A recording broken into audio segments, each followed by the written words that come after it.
नमस्कार विद्यार्थियों, मैं अनुसुईया शर्मा जीएससी चिड़ियासर से। आज जो मैंने टॉपिक बनाया है वो कक्षा 11 और 12 दोनों के लिए महत्वपूर्ण है। कक्षा 11 के जो विद्यार्थी 12वीं कक्षा में हैं उनके लिए, और अभी वर्तमान में जो 12वीं क्लास में हैं उनके एग्ज़ाम की दृष्टि से महत्वपूर्ण है। तो आज का जो टॉपिक है वो है भारत का संविधान। भारत के संविधान की शुरुआत हुई थी कैबिनेट मिशन योजना के तहत।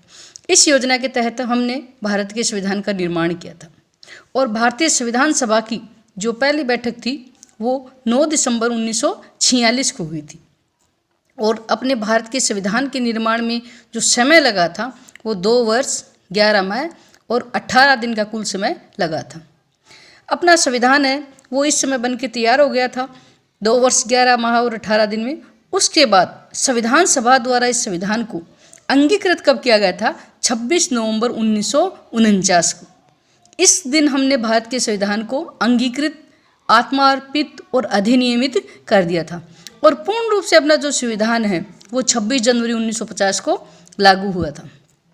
ये हमारे भारतीय संविधान की प्रारंभिक रूपरेखा और जानकारी थी। अब हम पढ़ेंगे भारतीय संविधान की विशेषताएं। तो भारत का संविधान विश्व का सबसे लंबा व लिखित संविधान है। भारतीय संविधान में 395 अनुच्छेद, 12 अनुसूची और इसके 22 भाग, और भारत का संविधान है वो लिखित संविधान है। यदि हम ब्रिटेन के संविधान की बात करें तो ब्रिटेन का संविधान है वो अलिखित संविधान का सबसे बढ़िया उदाहरण है। और अगर हम छोटे संविधान की बात करें तो अमेरिका का संविधान है वो विश्व का सबसे छोटा संविधान माना जाता है, जिसमें मात्र 10 धाराएं हैं। भारत के संविधान की दूसरी विशेषता है कठोर व लचीले का समन्वय। हमने कठोरता अमेरिका से लिए और लचीलापन है ब्रिटेन के संविधान से लिया, और इन दोनों का समन्वय हमें भारत में देखने को मिलता है। अब कठोरता लचीले समन्वय का जो उदाहरण है वो ऐसे है कि भारतीय संविधान की कुछ धाराओं में संसद है वो अपने साधारण बहुमत से संशोधन कर सकती। तो हम कह सकते हैं कि भारत का संविधान लचीला है, जैसे ब्रिटेन में करती है। और यदि हम कठोरता देखें तो हम देखिए कि भारतीय संविधान की कुछ धाराएं ऐसी है जिनमें हमें संशोधन करने के लिए 2/3 बहुमत प्लस जो 29 है उनमें से आधे राज्यों का अनुसमर्थन चाहिए।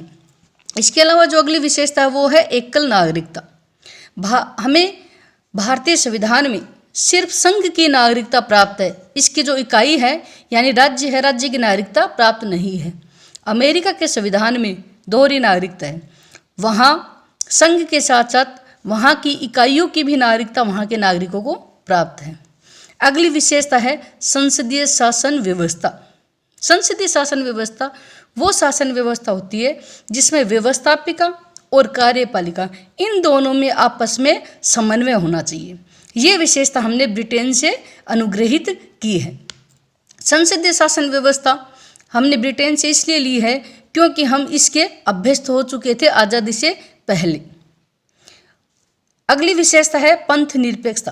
पंथ निरपेक्षता का अर्थ होता है कि राज्य का अपना कोई धर्म नहीं है, यानी सब भारत में जितने भी नागरिक हैं, जितने भी धर्म को मानने वाले हैं, उन सबको अपना अपना धर्म मानने की और उसको उपासना करने की स्वतंत्रता है। आज हमने 5 विशेषता पढ़ ली है। अगले टॉपिक में हम इसकी और विशेषताओं पर विस्तृत वर्णन और जानकारी प्राप्त करेंगे। धन्यवाद।